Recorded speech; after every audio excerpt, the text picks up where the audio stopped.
Il y a certains d'entre vous qui ont reçu des messages de ma part, des messages bien ciblés et bien précis. Voilà. De temps en temps, je vais vous envoyer ce genre de messages. Je pense que ça réveille. N'est-ce pas? Docteur, les deux docteurs, c'est ça? Ça réveille les messages souvent. Donc les messages, ça réveille. Gloire à Jésus. Nous avons commencé une série d'enseignements où nous n'avons pas le droit de manquer un enseignement. Et donc, la semaine dernière, nous avons introduit notre enseignement par les 8 lois, ou bien les 8 étapes d'une évangélisation. Non, allons-y à ça. On a un banc pour désirer. Les 8 étapes pour une évangélisation fructueuse. Samuel, tu peux être sûr que je vais te poser des questions. Tu me diras que tu n'étais pas là. Bon, c'est pas lui. Donc ça ne m'intéresse pas. Si Dieu est sûr, tu vas répondre. Donc, sois prêt. Les 8 étapes pour une évangélisation fructueuse. Et nous avons commencé, nous sommes arrêtés à 4 étapes. Alléluia. Mais j'ai envie de poser une question à laquelle nous n'avons pas répondu la dernière fois. Il faut qu'on échange ensemble avant de continuer. Selon vous, qu'est-ce qu'une évangélisation? Nous avons certainement les réponses en tête. Nous pensons pouvoir le dire facilement, mais quand on nous pose la question, ce n'est pas toujours évident. Qu'est-ce qu'une évangélisation? Tous les droits doivent être en l'air. Les chrétiens. Non, allons-y, il faut demander ça. Il y aura forcément des bonnes choses. Vous êtes des enfants bénis de Dieu. Alors, frère Léonard, allons-y. Une évangélisation, c'est annoncer l'évangile de Christ.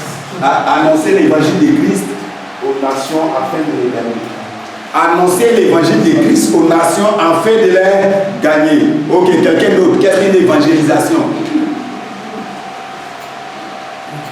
Évangélisation, urgence.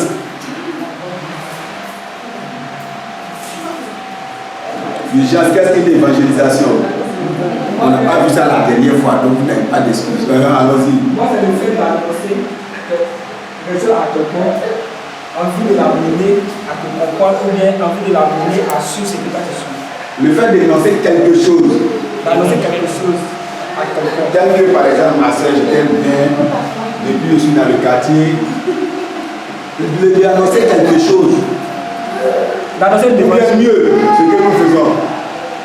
Tu n'es pas chrétien, la foule va tomber sur toi. Tu vas mourir, tu vas partir en enfer. Je dis mieux, que je parle quelque chose. On va voir si c'est ça. Ouais, allons-y. Donc, rectifie d'annoncer quelque chose. Bon, bref. Ok, c'était pour te montrer que c'est quelque chose. Je ne sais pas précis. Oui, allons-y. Oui, Samuel. L'évangélisation. Pour moi, l'évangélisation. Pour toi, l'évangélisation. Et pour nous, allons-y. C'est le fait de parler à toute personne vivant dans un lieu où tu es de Jésus. De Jésus. C'est qu'il puisse venir te suivre. Ok. Désiré, l'évangélisation pour toi. Moi, c'est annoncer la parole de Dieu. Annoncer la parole de Dieu. Docteur, à part l'évangélisation. Le fait de partager la parole de Dieu. Le fait de partager la parole de Dieu. Avec des personnes. Avec des personnes. Amen. Il y a quelqu'un qui de toi qui est bien concentré, qui intercède pour ne pas que je l'interroge. Tu es exaucé. Tu es exaucé. Tu t'exauces. Amen. Ok, il y a de très bons éléments, mais qu'on va coordonner et simplifier. Amen. L'évangélisation, c'est le processus, comme il a dit, c'est le fait.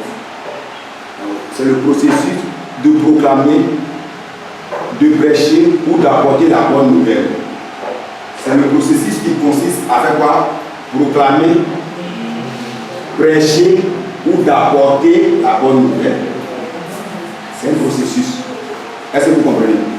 De quoi? Le processus de faire quoi? Pour prêcher, proclamer ou d'annoncer ou bien d'apporter la bonne nouvelle. Simplement. Mais mieux, vous voyez qu'on avance. L'évangélisation, c'est la présentation verbale de l'évangile sur la puissance du Saint-Esprit et rester le résultat à Dieu. Ça, c'est possible. Vous voyez pourquoi on a ajouté. On a donné ce que nous savons qui est juste.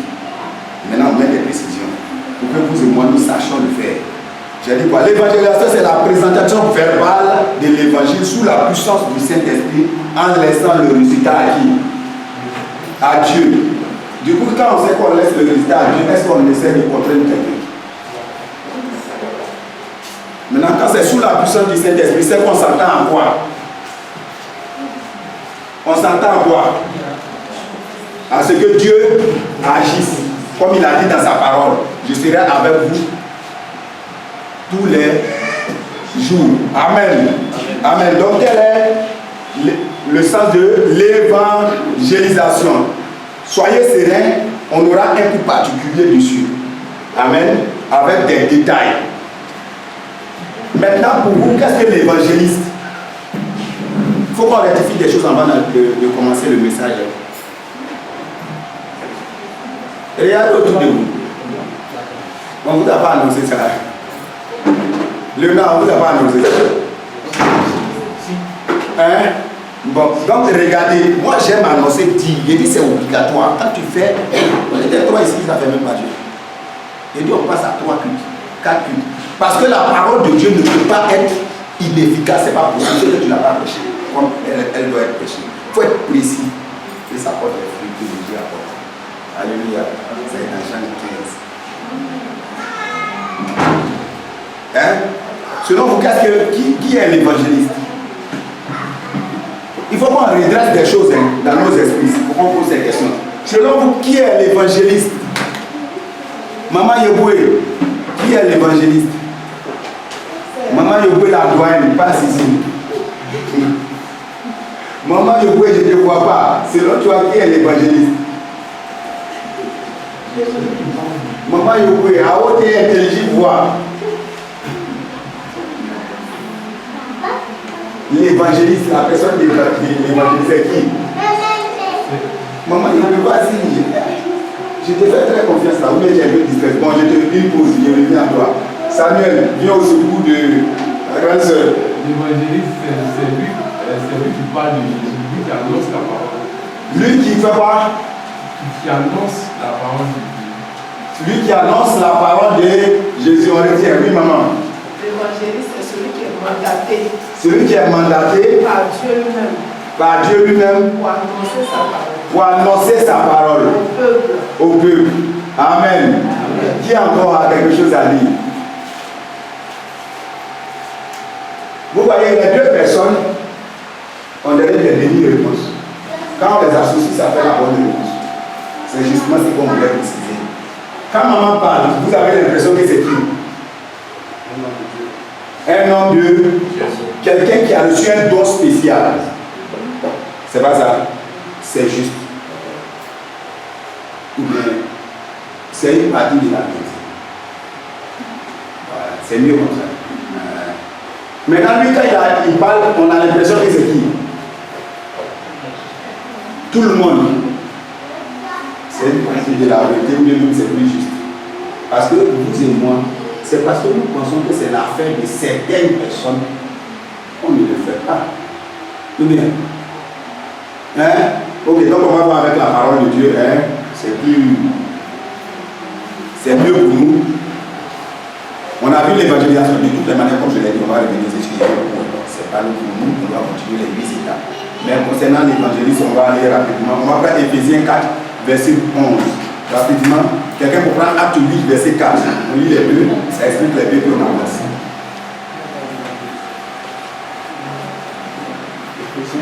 Éphésiens 2, pardon, Éphésiens 4, chapitre 4, verset 11. Éphésiens chapitre 4, verset 11. Mais par là qu'il est en train de faire.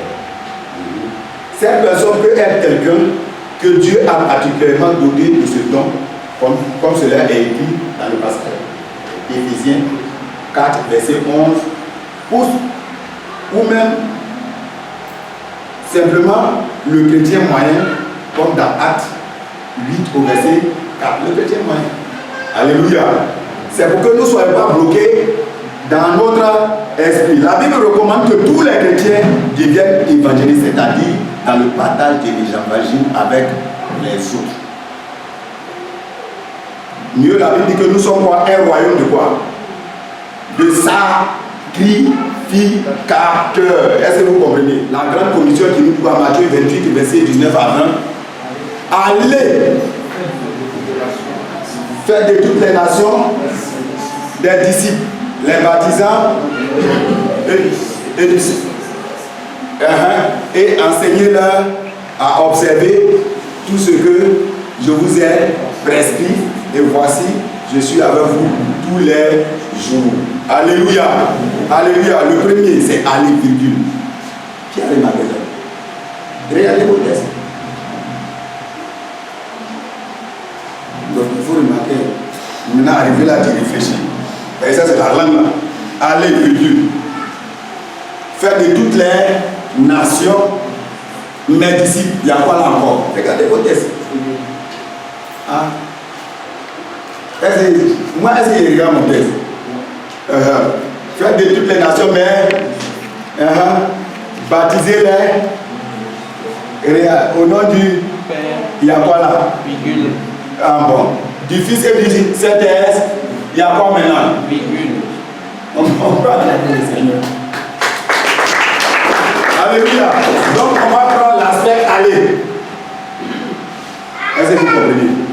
Qui est, si vous voulez, très très important parce que c'est de là part tout le reste du processus. Si on ne va pas, on ne peut pas avoir les autres résultats. Voilà pourquoi en introduction, au lieu de commencer comme la dernière fois, je me suis posé certaines questions et me suis dit, mais est-ce qu'on sait ce que c'est que l'évangélisation, ce que c'est que l'évangéliste et même le contenu de l'évangile? Aujourd'hui, nous n'en sommes pas là. Vous avez déjà des enseignes. Voici la présentation de l'évangile ici pour chacun. C'est déjà fait, traité, nous sommes allés faire ça.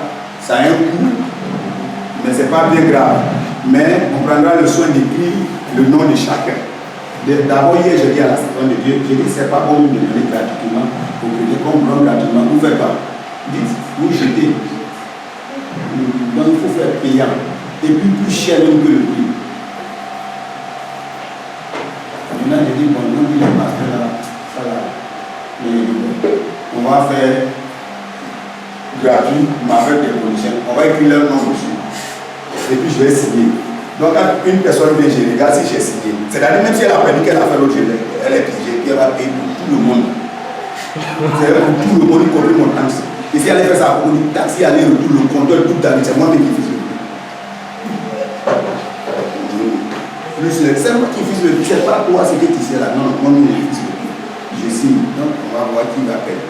On peut acclamer le Seigneur. C'est bon, non? Qui fait son téléphone et puis il pleure, tout ça. Ouais, ça fait mal quand ça nous coûte. Voilà, donc ça doit me coûter, ça doit me coûter, parce que c'est la parole de Dieu. Donc on doit prendre des précautions. Je connais quelqu'un, je l'ai appelé avant que ça passe. Elle dit non, ici à jamais j'ai fermé mon portable. Ça lui coûte. Je prends toutes les précautions. Allez, amen. Et donc on va revenir à notre enseignement très rapidement. Nous allons parler des 4 lois. Il y a les 4 lois spirituelles. Donc ça est déjà trop dans la tête. Ça c'est les techniques d'évangélisation. Excusez-moi. Les 8 étapes pour une évangélisation fructueuse. Et nous avons dit quoi? Quelles étaient ces 8 étapes-là? On en a cité 8, mais on a enseigné jusqu'à 4. On va résumer très rapidement en 5 minutes parce qu'on a pris du temps en résumant, en répondant à certaines questions. Rapidement, on va aller.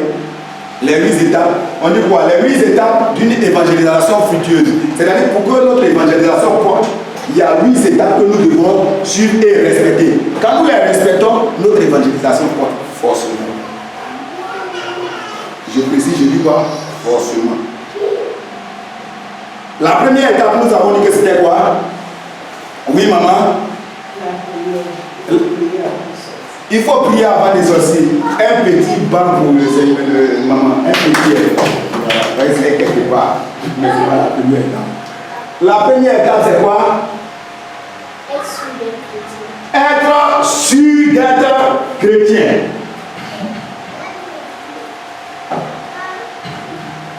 Il y a 2 raisons pour lesquelles les chrétiens n'évangélisent pas. La première préoccupation, c'est qu'il mène une vie qui n'est pas victorieuse. Et les chrétiens, ils crient alléluia, alléluia, mais ils ne voient pas bien dans son affaire de service. Donc lui-même, il ne croit pas tout, même. Il ne dit pas un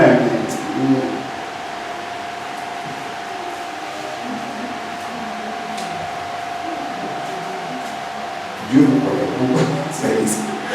Amen. Donc lui-même là, il n'est pas trop sûr. Et nous avons pris l'exemple de qui? De qui? Désiré de qui? Ah, ça ne doit pas oublier. Les méthodistes, ça dit quelque chose. C'est la réponse que nous vous ai donnée. Qui a créé l'église de Dieu? Nous avons pris le cas de John Wesley qui était missionnaire. Missionnaire là, qui sait c'est quoi? C'est quel ministère ça concerne? C'est précisément quel ministère? Parmi les 5 ministères. Le missionnaire. L'apôtre. Apôtre veut dire quoi? Envoyé. Donc c'est la mission. C'est quand il respecte, il est missionnaire. Donc quand on dit surtout les Européens, ils aiment dire missionnaire. Amen. Donc il était missionnaire. Quand lui-même il est tombé sur un ouvrage de qui? Martin Luther, qui parlait du salut. C'est là, lui le missionnaire, qui va gagner le grand. Il a été converti. Ce n'est pas nous qui le disons, c'est lui-même qui met ça dans sa biographie. Ça vous semble bizarre? Parce qu'en réalité, être sûr que nous sommes des chrétiens, c'est être sûr de notre salut. Celui qui n'est pas sûr de son salut, il n'est pas sûr d'être. Et donc, généralement, c'est au bout de l'enseignement comme ça que beaucoup de gens tiennent.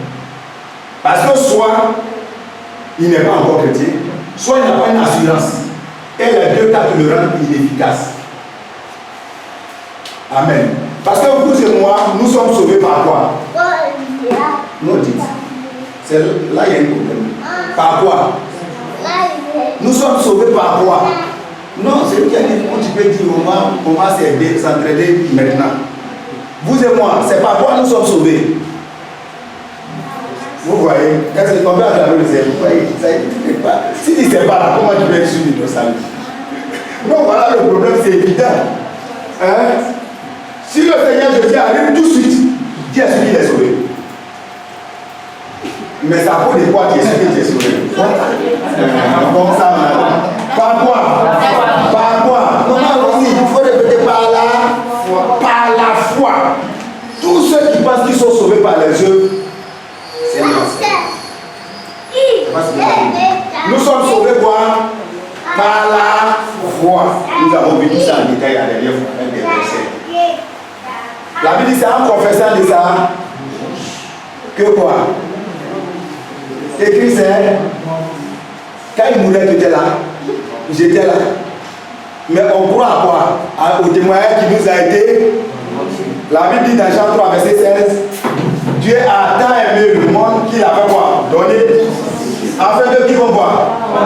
Donc c'est par là qu'on parvient à être qui? Enfant de Dieu selon Jean chapitre 1. La lumière lui dans les ténèbres ne l'ont point. Mais elle donne à tous ceux qui l'ont reçu de devenir enfants. Donc on est sauvé par quoi? En espérant, on est sauvé par la foi. À partir d'aujourd'hui, si tu crois aux promesses de Dieu, si tu crois que Dieu est juste et ce qu'il dit c'est vrai, tu dois être sûr que tu es sauvé. Alors qui dit ça? C'est pas lui qui dit. Il dit quand tu reçois Jésus dans ton cœur, tu es qui? Tu es comment? Tu es sauvé, tu reçois la vie éternelle. Quelqu'un me comprend très bien. Donc si quelqu'un croit que Jésus n'est pas un homme pour mentir, ni le fils d'un homme pour se repentir, le résultat c'est quoi? Il est sûr qu'il est sauvé. Parce que cela ne vient pas de qui? D'un homme. Mais c'est le don gratuit de qui? On parle de l'évangile. De Dieu. Donc si c'est un don, c'est quoi? Le don c'est quoi? Ou bien la grâce? Faveur imméritée. Donc le don c'est quelque chose qu'on te donne, tu n'as rien fait pour recevoir. Donc le don en lui-même est une faveur imméritée. Donc tu n'as rien à faire pour recevoir si c'est que accepter. donner, ça va. Hein, ou bien? C'est ça. Parfait. Si tu n'avais pas accepté les réfugiés, on dit tiens, tu dis non. Ou bien tu ne veux pas le don, un don peut se refuser, non? Mais donc il faut l'accepter. Une fois que tu as ouvert ton cœur, que tu as accepté, tu es sauvé selon la parole de Dieu, qui dit que le Seigneur a le pouvoir de nous garder par le sceau du Saint-Esprit. Alléluia. Donc toi, tu mets la foi là, il ne faut pas calculer. Et si j'ai dit non, ça ne devient plus la foi. Est-ce que vous comprenez? C'est différent de est-ce qu'on fait le salut. Tu n'arrives pas à tout le qui vont sortir. Mais la foi dans le sacrifice expiatoire de notre Seigneur Jésus qui a pris notre foi. Colossiens chapitre 2, il a fait quoi? Il a effacé verset 14 précisément, il a effacé l'acte dont les ordonnances nous et qui subsistait contre en faisant quoi? En les clouant où? Donc depuis la croix, l'acte des ordonnances qui te condamnait a été quoi? Détruit depuis la croix. Amen. Donc c'est ça l'évangile. C'est pourquoi vous et moi nous savons que personne ne peut être sauvé, quel que soit ce que tu fais, quel que soit ce que tu penses. Si tu veux être, il faut être juste. Il faut être religieux, tu partiras en enfer sans préavis si tu n'es pas chrétien, tu n'as pas accepté Christ dans ton cœur. Si tu es à l'église aussi, que tu n'as pas accepté Christ dans ton cœur, ce n'est pas la dénomination, ce n'est pas la confession religieuse qui sauve, mais c'est Christ en toi. Tout le reste, qui veut sans toi, tu iras en enfer. Et donc Christ fait quoi? Il nous a donné un mandat qui est lequel? Vous et moi d'informer, d'annoncer cette bonne nouvelle à ceux qui l'ignorent. Vous voyez comment c'est sérieux? Alléluia. Vous voyez comment c'est sérieux? Parce que nous l'avons dit en introduction. Nous avons dit en introduction qu'il y a la grande commission et il y a le grand commandement. Alléluia. Matthieu 22, verset 37, allons-y.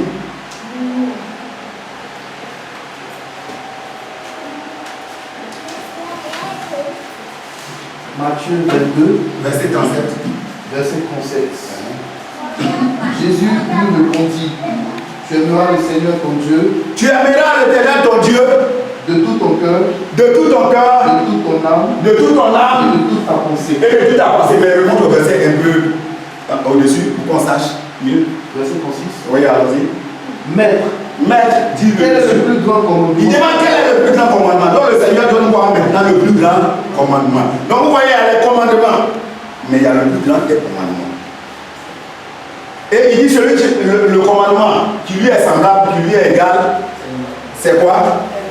Tu aimeras ton prochain comme toi-même. Donc tu aimeras ton prochain comme toi-même. La Bible nous dit comment vous et moi nous pouvons prétendre aimer Dieu que nous ne voyons pas si nous détestons notre frère que nous. Ça répond quoi au plus grand commandement? Si tu aimes Dieu, tu dois aimer ton prochain. Amen. Ça c'est le plus grand commandement. Maintenant la grande commission, c'est qu'il y a beaucoup de commissions, mais il y a la grande. Qui dit quoi? Allez faire de toutes les nations. Amen. Donc voyez-vous, si vous et moi nous sommes sauvés, si on aime quelqu'un, on voudra quoi? Quoi? Ok, c'est comme si on va quelque part et puis on voit un trésor. Qu'est-ce qu'on appelle premièrement? Les gens de notre famille, c'est qu'elle a ça commence par sa famille. On a quand même ça. Non, c'est comme ça que je réponds. Si tu dis nos amis, c'est que vraiment ses amis les aiment bien. Amen. Donc les gens de notre famille, nos amis, ceux que nous aimons, c'est pas ça qu'on appelle. Et donc, le salut là, c'est un trésor selon la Bible. Là, oui ou non? La Bible dit chercher premièrement le royaume et sa justice. Et puis quand tu regardes le développement, il dit là où est ton cœur, c'est là aussi, et surtout ton trésor. C'est là où est ton trésor, c'est là c'est tout ton cœur. Mais la Bible nous le dit. Donc soyons-en sûrs. La Bible nous dit que la foi vient de voir ce qu'on entend. Ce qu'on entend vient d'où? De la parole. Quand on entend Dieu dire quelque chose, nous devons croire en ça. Et c'est ça qui doit nous faire grandir et croître. Amen. Et donc vous voyez que nous en arrivons là. Donc, être sûr que je suis chrétien, c'est de mon salut. 2, n'avoir pas de péché non confessé pour remettre qu'on retienne la même terre. Être rempli du Saint-Esprit. 4, soyez prêts à communiquer notre foi ou partager notre foi et l'ajouter à Christ. 5, nous devons passer maintenant à la prière. On se prépare maintenant spirituellement dans la prière. Gloire à Jésus. Et dans la prière, nous avons des arguments parce qu'on ne prie pas sans la parole de Dieu. Parce que Dieu nous dit quoi? C'est que ce que nous demandons, si c'est conforme à qui? À sa volonté, nous serons quoi? Donc pour aller dans la prière, le frère Yoboué prend Jean 3, verset 16. Est-ce que c'est pas? C'est tellement dans la volonté de Dieu qu'il a donné son amour afin que nous soyons sauvés. Donc quand il prend ça et il rentre dans la prière en disant Seigneur, je vais proclamer, il faut que je porte du fruit, il faut que les âmes soient sauvées. Puis si Seigneur, parce que toi-même tu as démontré ton amour par quoi? Par le sacrifice, par le don de ton fils pour sauver l'humanité. Dieu a assis au ciel, il fait ça, il fait ça. Il a maîtrisé. Il le connaît. Et puis les aides à la histoire. C'est qu'il y a déjà exaucé même quoi. Est-ce que vous voyez? Vous demandez si nous comprenons. Donc dans la prière, tu vas avec quoi? Avec la parole de Dieu. On va lire encore un autre verset. 2 Pierre, chapitre 3, verset 9. Parce que Jean 3, verset 16, je suis sûr que nous tous sommes maîtrisés, n'est-ce pas? Celui qui ne maîtrise pas ça, là, il me le chicote. 2 Pierre, chapitre 3, verset 9, on va lire. C'est très important ce verset, mais je préfère pas en lire. 2 Pierre chapitre 3. 2 Pierre chapitre 3, tout le monde, vous y êtes. Verset 9. Le Seigneur s'est délivré de l'épreuve des hommes pieux et réservé les injustes pour être unis au jour du jugement. Je me trompe. Je lis 2 Pierre chapitre 3, verset 9. Ah, pardon. 2 Pierre chapitre 3, verset 9. Le Seigneur ne tarde pas dans l'accomplissement de la promesse, comme quelqu'un le croit, mais il use de patience envers vous, ne voulant pas qu'aucun périsse. Donc la patience de Dieu là, depuis il ne vient pas. Parce que je me souviens quand nous n'étions pas encore convertis, j'ai mon cousin, heureusement que Dieu nous a, en tout cas nous tu blasphèmes comme ça, on a eu presque le même appel. Ce que Dieu nous a montré pour nous prendre là, c'était pas très aisé pour nous-mêmes, lui et moi.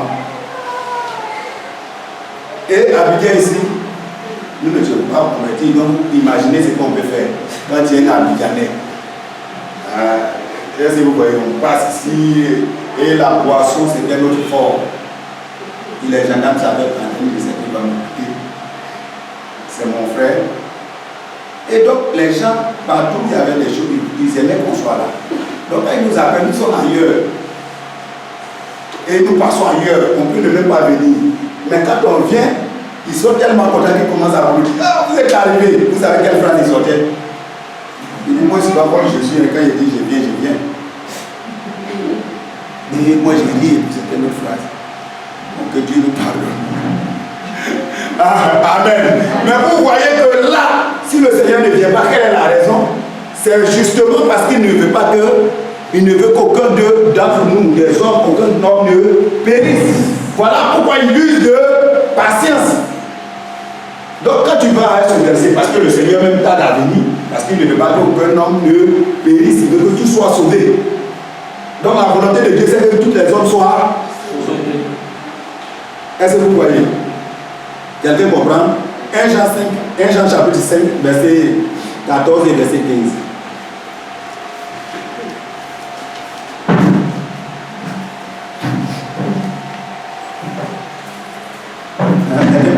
Tu as trouvé? 1 Jean chapitre 5, verset 14 et 15. Verset 14 et 15. Nous avons auprès de lui cette assurance que si nous demandons quelque chose selon sa volonté, il nous écoute. Donc si nous demandons quelque chose selon sa volonté, il nous... Démonstration pratique, c'est que nous disons aller évangéliser selon sa volonté, oui ou non. Avec les démonstrations. Donc quand nous prions comme ça, nous devons être certains qu'il nous a écoutés et exaucés. Donc dans nos prières, nous présentons des personnes à Dieu que nous connaissons. Vous allez voir que vous êtes en train de prier, parfois même c'est un ami d'avant qu'on a oublié, on sait où tu viens. Mais ce jour-là, pendant qu'on est en train de prier, il vient, on écrit son nom. Est-ce que vous comprenez? Et on le porte. Maintenant, après, on porte tout le monde, les chrétiens, dans leur croissance spirituelle et autres. Est-ce que vous comprenez? Donc c'est comme ça qu'on se prépare dans la prière. Amen. Allons-y. Et si nous savons qu'il nous écoute quelque chose que nous demandions, nous savons que nous possédons la chose que nous lui avons demandé.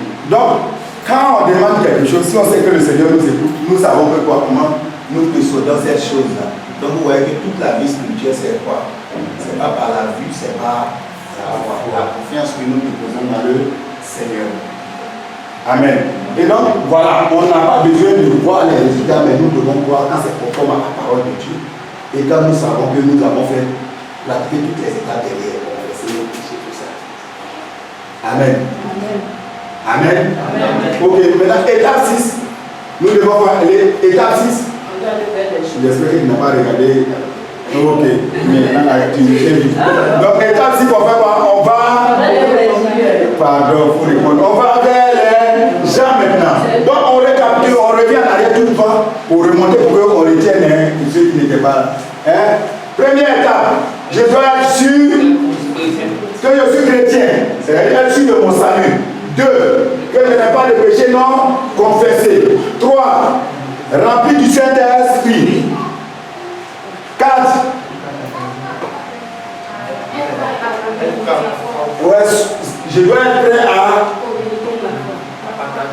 à partager ou communiquer ma foi. 5, prier maintenant. Maintenant, 6e étape, aller vers les autres. Mais vous et moi, nous remarquons que nous avons prié jusqu'à ce que nous sommes là. À ce propos, j'ai un exemple à donner. Il y a un chef d'entreprise qui allait quelque part en voyage. Il devait prendre un bateau pour aller. Mais il aime tellement sa société qu'il ne voulait pas aller, alors que la mission était très importante. Au moment où il devait embarquer, il a pris une feuille et puis il a écrit une lettre pour envoyer à son entreprise. Il a écrit la lettre et puis il a envoyé et puis il est parti. Quand il est revenu, un long moment après, il les a convoqués et puis il dit, c'est-à-dire à l'Assemblée générale, et puis il a dit, bon, avant de partir, j'ai laissé une lettre. Avez-vous reçu ma lettre? Le responsable après lui, c'est-à-dire le premier. Quand il a dit, avez-vous reçu ma lettre, il n'a pas dit oui. Il a commencé à réciter la lettre. Il a récité jusqu'à avant qu'il ait un moment, il a mis une pause. Et bien l'autre a continué à réciter la lettre. Mais ils ont tellement bien récité mot par mot, virgule par virgule, la lettre, que le chef de lettre est étonné. Il dit, bon, et les 10 résultats là maintenant. Il dit, ah, il a commencé à écouter sa tête, les autres avaient dit que non, on était plutôt préoccupés à bosser la lettre. Donc ils n'ont pas agi. C'est les figures, ce sont les figures et les messages. Ça nous rappelle quoi? Vous et moi, on ne connaît pas tous les versets là. C'est Jésus. Maintenant, ils sont faits. Après, vous récitez avec moi là, donc on connaît tout ça. Donc c'est ça, c'est nous arrivons à l'imaginer. Bon, imaginez la suite. Bon, heureusement que nous avons entendu ça, comme nous allons changer du bac.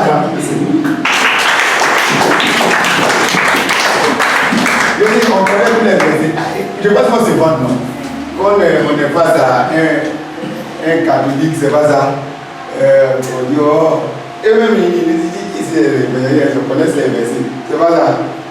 Mauvais quoi. Voilà. Nous ne connaissons pas seulement, agissons. Amen.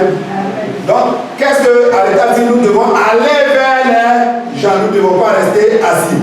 Comme Matthieu 28, verset 18 à 20 ou 19 à 20 nous a prescrit. Nous devons aller. Ne nous décourageons pas si certains refusent de recevoir Christ. Le succès dans l'évangélisation consiste simplement à prendre l'initiative de communiquer Christ dans la puissance du Saint-Esprit et laisser le résultat à. Est-ce que vous comprenez? Voilà, c'est ce qu'on a fait à soi. Même si nous partons que les gens nous rejettent, nous ne devons pas nous décourager.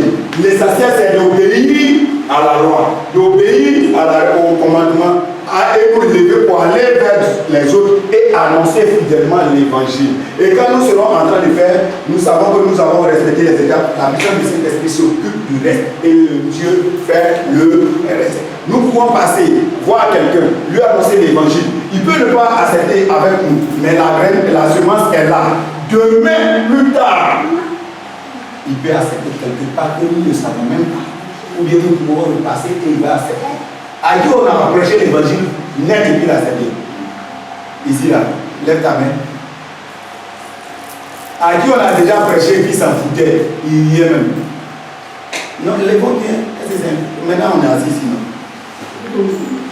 Moi, en premier, je me moquais à Boisé, on parlait, je me moquais. Ceux qui tombaient là, ils disent c'était présent. Et puis je me suis arrêté là, je suis venu, c'est lui qui fait tomber les rampiniers. Bon, malheureusement aussi, ce sont laissés taper quand par le diable devant tout le monde, rien ne s'est passé. Est-ce qu'ils avaient besoin de ça? Je venais les taper sans savoir. Je ne sais pas si vous comprenez. Et puis aussi, c'était des. Rien ne s'est passé. Et puis voilà, vous êtes.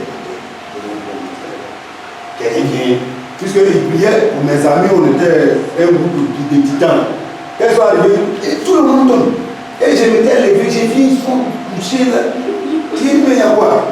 Ils sont là, j'ai dit, ça vous y avez fait ça? Il était déjà marché. Il dit, non, j'ai dit, donc vous faites quoi? Il dit, c'est au à Boaké, au commerce, mais pareil, on est camarades, au 205 devant tout le monde, et ils sont malheureusement tombés là. Je ne sais pas si vous comprenez. Le résultat qui était très bon a été quoi? Entaché un peu, comme si c'était là. Alors que c'était derrière. Mais vous voyez le genre de personnes que nous étions. Et si on devait envoyer le feu sur ces gens, nous qui envoyons le feu n'importe comment, je serais déjà mort. Donc souvent quand je vais envoyer le feu, le Saint-Esprit me rappelle. Il me dit ça.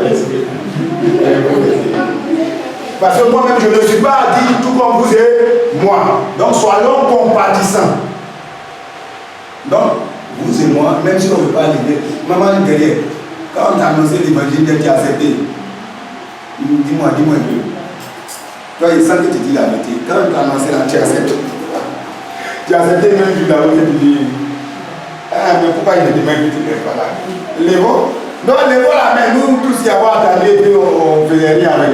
Lèvons la main. Lèvons, c'est important. Maman Anne, quand elle dit à Dieu d'être allée, tu as accepté. À un banc pour maman Anne. Maman Anne est différente de nous, gloire à Jésus. Mais ceux qui sont comme gloire à Jésus, pas non plus. C'est eux qui la personne non. Gloire à Jésus. Donc, voyez-vous que nous-mêmes, nous avons d'abord réfugié. Donc quand les gens de nos témoignages doivent nous fortifier. Amen. Parfois nous avons annoncé l'évangile, nous avons été injuriés. Moi par exemple, j'ai une soeur qui était religieuse. Et quand elle me voyait, d'abord elle était religieuse avant moi. Et moi j'étais dans l'islam quand le Seigneur est venu me prendre. Nous on a deux côtés, un côté musulman et un côté. Et quand le Seigneur m'a pris, elle savait ça. À chaque fois que je viens, je ne dirais pas la communauté, mais vous savez, on a des frères, cousins là. Souvent, nous, on se lâche, de la foi, on s'attaque. Donc, elle était là-bas, mais mieux, vraiment, bon. Bref, je ne vais pas parler d'elle, mais ce n'était pas vraiment ça. Je ne lui disais rien, mais quand elle me voit toujours, elle me regarde. Avec un rempli de reproches. Il faut comme s'il la voit pas. Et elle regarde, j'ai des camarades parce que j'essaie de lui dire non, il faut changer ça, c'est pas. Ça devient, c'est le clash. Donc je ne parle pas. Je suis là, il parle, je ne parle pas. Elle parle jusqu'à un mélange là, elle me menace. Je ne dis rien. Une fois, on venait au plateau de pluie, vers la pharmacie Azur, précisément. Il y a plusieurs années, ça. Il y a plus de 9 ans. Mais je me souviens de la position à cause de ce qu'elle a dit. Elle a tellement parlé, elle a commencé à nous éjouer, elle a dit des choses quand même graves. Je ne parlais pas. J'étais avec une autre personne qui s'appelle Pasteur Bernard. Et je me suis tourné sur les regardés. Et puis je lui ai dit, aujourd'hui je vais tu dis tout, parce que tout ce que tu dis, moi je, tu penses que tu as une volonté. Regarde où nous sommes aujourd'hui. Vous avez du mal. Et puis c'est toi qui deviens pas évangéliste, c'est que tu n'as pas pris. Dis-moi ça, c'est que Dieu n'a pas pris. C'est que je elle s'est donnée à Christ, vous savez, au Sénat. Oui, je suis le premier responsable, mais je ne savais pas parce qu'elle ne voulait pas qu'on disait la même chose. Elle a commencé plus tard, je crois peut-être 1 an, 2 ans après. Elle ne peut pas dormir. Le Seigneur s'est révélé à elle. Directement, elle était venue. Donc elle a résisté puisqu'elle avait honte. Jusqu'à après, elle est arrivée là-bas, elle a dit au pasteur qu'elle a honte, pas comme on dit. Plus tard, après j'ai découvert ça, je n'ai rien dit, je la soutenais même. Et après, est-ce que vous voyez, c'est pas du coup qu'on a forcément des résultats. C'est la leçon que je voudrais que nous en tirons. Donc le résultat ne nous appartient pas, ça appartient plutôt à qui? À Dieu. Pas à nous. Nous, notre responsabilité, c'est d'annoncer et de nous préparer comme on l'a dit précédemment. Et laissons le résultat à qui? À Dieu. 7e étape. 7e étape, maman Anne.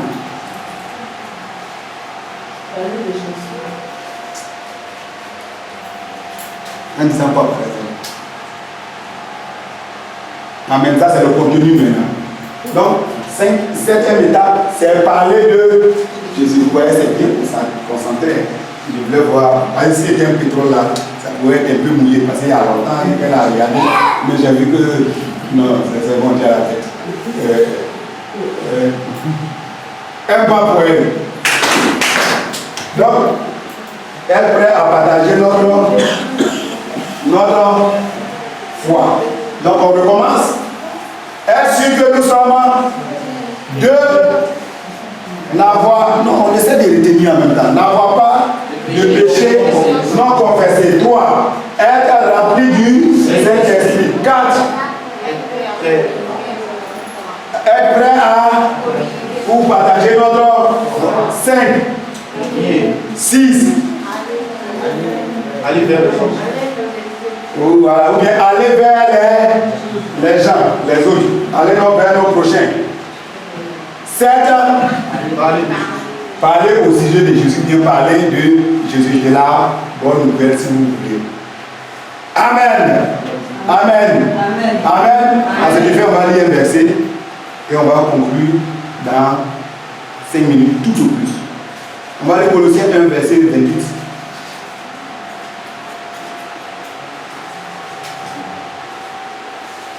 Colossiens chapitre 1, verset 28.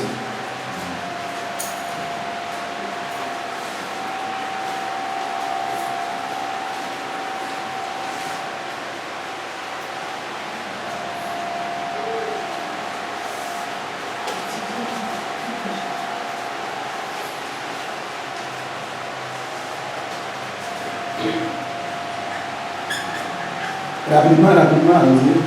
Colossiens 1, verset 28.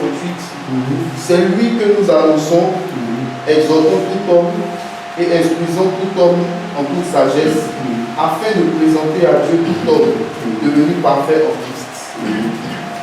Tout homme devenu parfait en Christ. Donc nous voyons ce verset, ok, on va aller un peu plus rapidement, puisque de toutes les manières, on aura des supports pour tout est détaillé. Amen. 8e étape. 8e étape qui peut nous aider. Ah, on a dit ça ici. C'est la dernière étape. Hein? Mais allons-y. Elle a perdu la voix. Elle a perdu la voix. Ah, ok. Il ne faut pas perdre la voix. Allons-y, docteur. Courage. Un pas pour docteur. Encouragez-la. Allons-y. Hein? Oui, mais dis quand même. D'attendre que on attend le Seigneur pour elle a dit ça autrement. Mais quand nous partons, soyons sûrs d'être utilisés par Jésus. Pourquoi c'est ainsi? Pourquoi nous devons être sûrs d'être utilisés par Jésus? C'est la foi. La foi bien dit. La grande commission dit quoi? Allez.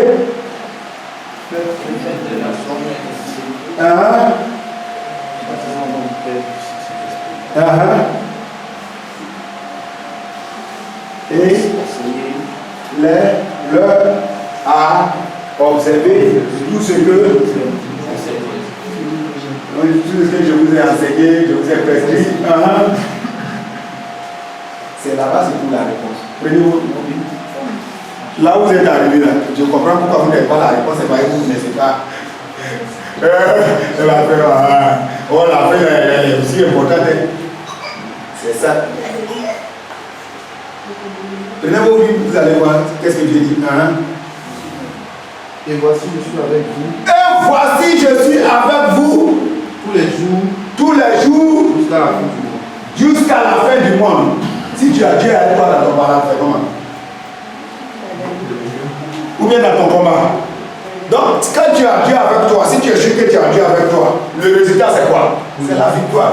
Donc, nous devons nous attendre à être utilisés par Dieu parce que Dieu est avec nous. Mieux, il dit quoi? Voici les signes qui accompagneront ceux qui auront cru. À mon nom, ils chasseront les démons, ils imposeront les mains aux malades et les malades seront. Donc, l'un à l'autre, nous devons nous attendre à être utilisés par Dieu. C'est la 8e étape. Amen. Amen.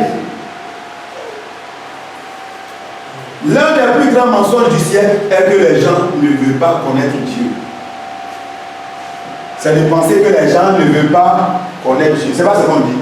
Et puis c'est ce que nous-mêmes on pense. Que les gens ne veulent pas connaître Dieu. C'est pas ça. On dit, on dit quand vraiment les gens ne veulent pas connaître Dieu, ça, ils ne sont pas prêts. Nous on pense ça et on dit ça. C'est l'un des plus grands mensonges du siècle. On va le trouver. Vous et moi. Amen. On va prendre Jean chapitre 4, verset 10 à 15. Jean chapitre 4, verset 10 à 15.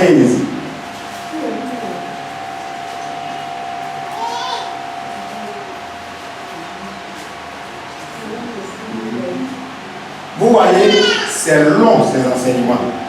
Parce qu'il y a plusieurs étapes. C'est même mis là, minimum 1 heure. Donc comprenez, généralement on peut changer là, on a fini là. Mais soyons patients, c'est comme ça. Il faut qu'on comprenne bien, il faut qu'on rappelle parce qu'il y a certains qui sont pas là. Amen. Allons-y. Jean chapitre 4, verset 10 à 15, on finit dans un peu plus de 2 minutes. Jean chapitre 4, verset 10. Jésus lui répondit, si tu connaissais ce que Dieu donne, et qui est celui qui te donne, qui te demande de l'eau à boire, c'est toi qui lui en aurais demandé. Et il t'aurait donné de l'eau vive. La femme lui dit, Maître, tu n'as pas de seau. Regardez, lui il vient, le Seigneur, et puis il demande à la femme de lui donner de l'eau. C'est une femme quoi? Samaritaine, de lui donner de l'eau. Et vous voyez la réponse qu'elle lui donne. Elle lui dit, maintenant tu es juif là. Parce qu'il y a une unité entre les deux. Si tu as encore une voix ici, je n'ai pas dit de nom. Est-ce que vous comprenez les deux parties là? L'autre c'est la même chose. L'autre n'est pas prêt pour le faire. Que le Seigneur ôte ça, comme il l'a fait ici. Est-ce que vous voyez les préjugés? Voilà. Donc, si tu ne connais pas pour les Samaritains, tu prends un exemple de ce que tu sais ici. Des cas. Si l'autre ça va demander, peut-être il ne sait pas que toi tu dis. Sinon, ils ne sont pas prêts. Malheureusement. Ils ont pour ça. Donc, il vient et puis demande, il n'est pas prêt, elle lui donne des réponses. Mais lui, il lui dit, reprends la partie. Si tu connaissais ce que Dieu donne, et qui est celui qui te demande de l'eau à boire, c'est toi qui lui en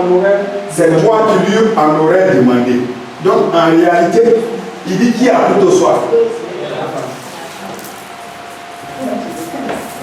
Est-ce qu'elle n'a pas l'eau?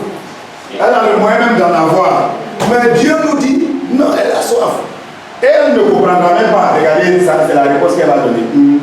La femme lui dit, tu n'as pas de seau. Tu n'as pas de seau. Et le puits est profond. Le puits est profond. Comment pourrais-tu avoir de l'eau vive? Comment tu pourrais-tu avoir de l'eau vive? L'ancêtre Jacob nous a donné ce puits. Jacob a regardé ses ancêtres d'église. Voilà les paroles. Entre les deux peuples. Les Américains disent que c'est là, les Juifs savent que c'est là ancêtre. Les Américains disent qu'ils savent adorer parce qu'ils ont mélangé ces textes. Il y a la métissée. Des gens qui s'étaient venus annexer les Juifs, le peuple de Dieu, et les Juifs qui se sont, si vous voulez, ce sont des métis. Or, les Juifs là, ils n'aiment pas se mélanger. Je ne sais pas si vous voyez ça. Eux ne sont pas d'accord avec ceux qui sont là-bas. Ils les prennent pour des gens. Maintenant, une pire, eux, leur adoration, c'est mélangé. Est-ce que vous comprenez? C'est comme si aujourd'hui, par exemple, dans l'affaire de Jésus, là, moi, je me lève là, je prends un bois, et puis il dit, bon, moi, chez moi, à la maison là, quand on se passe cette fois le bois, pour augmenter, pour ajouter son saluer, je ne sais pas si vous voyez. Donc, du coup, ceux qui pensent avoir la vérité ne seront pas d'accord avec nous. Donc, je vous donne cette image là pour que vous compreniez un peu ce qui se passe là. Donc, vous voyez la démonstration, elle dit, c'est eux qui ont, ils savent adorer. Vas-y, là, en fait, Jacob. Ses fils, là, en fait, Jacob nous a donné ce puits. Il a bu lui-même de son eau. Ses fils et ses troupeaux en ont bu. Penses-tu être plus grand que Jacob? Jésus lui répondit, tout homme qui boit de cette eau aura de nouveau soif. Mais celui qui boira de l'eau que je lui donnerai n'aura plus jamais soif. Car l'eau que je lui donnerai deviendra en lui une source d'où coulera la vie éternelle. La vie éternelle, vous voyez pas de ça. Donc vous voyez, quand il parle de Jacob, je résumé, vous voyez un peu comment il pense, chacun pense que c'est lui qui a la bonne religion, tout ça. Donc voilà ce qui créait un problème entre les deux groupes. Mais suivez très bien, le Seigneur Jésus demande de l'eau, mais elle qui peut lui donner de l'eau, il lui dit en réalité, lui, sa soif là, c'est pas ça là, la soif. Mais la soif là, la personne qui a plutôt besoin d'eau, qui est la parole de Dieu, c'est elle-même cette dame. Elle s'étonne. Elle lui dit, mais tu n'es pas grand. Mais qu'est-ce qui va se passer? Le Seigneur Jésus va lui dire quoi? Elle dit, bon, donc donne-moi de ce taux-là. C'est pas ça? De cette eau. C'est qui va s'assurer? Est-ce qu'il a pris de l'eau pour lui donner l'eau qu'on connaît ordinairement? Qu'est-ce qu'il va lui donner comme l'eau? La parole. Est-ce que vous comprenez? Il lui donne la parole et elle devient quoi? Elle court, elle va dire qu'elle a vu le Messie. Et elle vient avec une trop plus grande, un plus grand nombre de personnes. Donc en réalité, de nous montrer la soif du monde, c'est la parole de Dieu. Donc le monde entier, avec un ardent désir, soupire après la révélation des fils de Dieu. Amen. Amen. Donc le monde est en perdition et le monde a besoin de Christ. Le plus grand mensonge, c'est de croire que le monde n'a pas besoin de Christ. Et ça, Satan nous y aide. Les propos nous découragent. Les agissements nous confortent dans cette position. Mais en réalité, entre la pensée humaine, entre notre pensée et la parole de Dieu, à quoi est-ce que nous devons croire? C'est à la parole de Dieu. Donc vous et moi, sachant que le monde entier cherche Christ, ils ne le connaissent pas. Alléluia. Amen. Alléluia. Amen. Et peu importe la manière d'annoncer l'évangile. Parce que vous et moi, très généralement, nous mettons l'accent sur quoi? La méthode. Imaginez-vous un fourreau d'épée. L'épée, c'est tout où? Dans le... Entre le fourreau et l'épée, qu'est-ce qui est plus important? L'épée. L'épée, c'est l'évangile. Le fourreau, c'est la méthode. Quelle que soit la méthode, quand l'évangile est rendu comme il faut, ça produit les résultats que Jésus a produits. On peut acclamer le Seigneur. Voilà pourquoi on se prépare. On prend des stratégies, on prend des méthodes, on prend le temps. Nous avons été trop longs aujourd'hui. Mais si nous suivons ces étapes, nous allons porter du fruit. Et nous ne l'avons fait que nous reproduire. Car cette stratégie, les 8 étapes bien respectées, n'échouent pas. On peut aller, une personne peut réussir, mais est-ce qu'on a échoué? Nous avons respecté le grand commandement. en allant. Et nous avons respecté les principes. Qui sait, demain Dieu peut prendre cette personne. Qui sait, demain toi-même cette personne peut te trouver comme le témoignage que j'ai rendu. Qui sait, cette personne peut te dire non alors qu'elle a accepté. Tout comme cette personne aussi peut te dire non et elle n'accepte pas. Laissons le résultat à Dieu. Ce n'est pas à nous de produire les résultats. Nous devons obéir. Gloire au Seigneur. Ayant souligné l'importance de la présentation de Jésus aux autres, je vous rappelle encore la déclaration que nous croyons sincèrement et soulignons fermement. Le succès dans le témoignage, c'est prendre l'initiative de partager Christ dans la puissance du Saint-Esprit en laissant le résultat à Dieu. Nous, c'est notre succès. En allant prêcher Christ à la puissance du Saint-Esprit et laisser le résultat à Dieu. Nous, on a déjà tout ça. On acclame le Seigneur.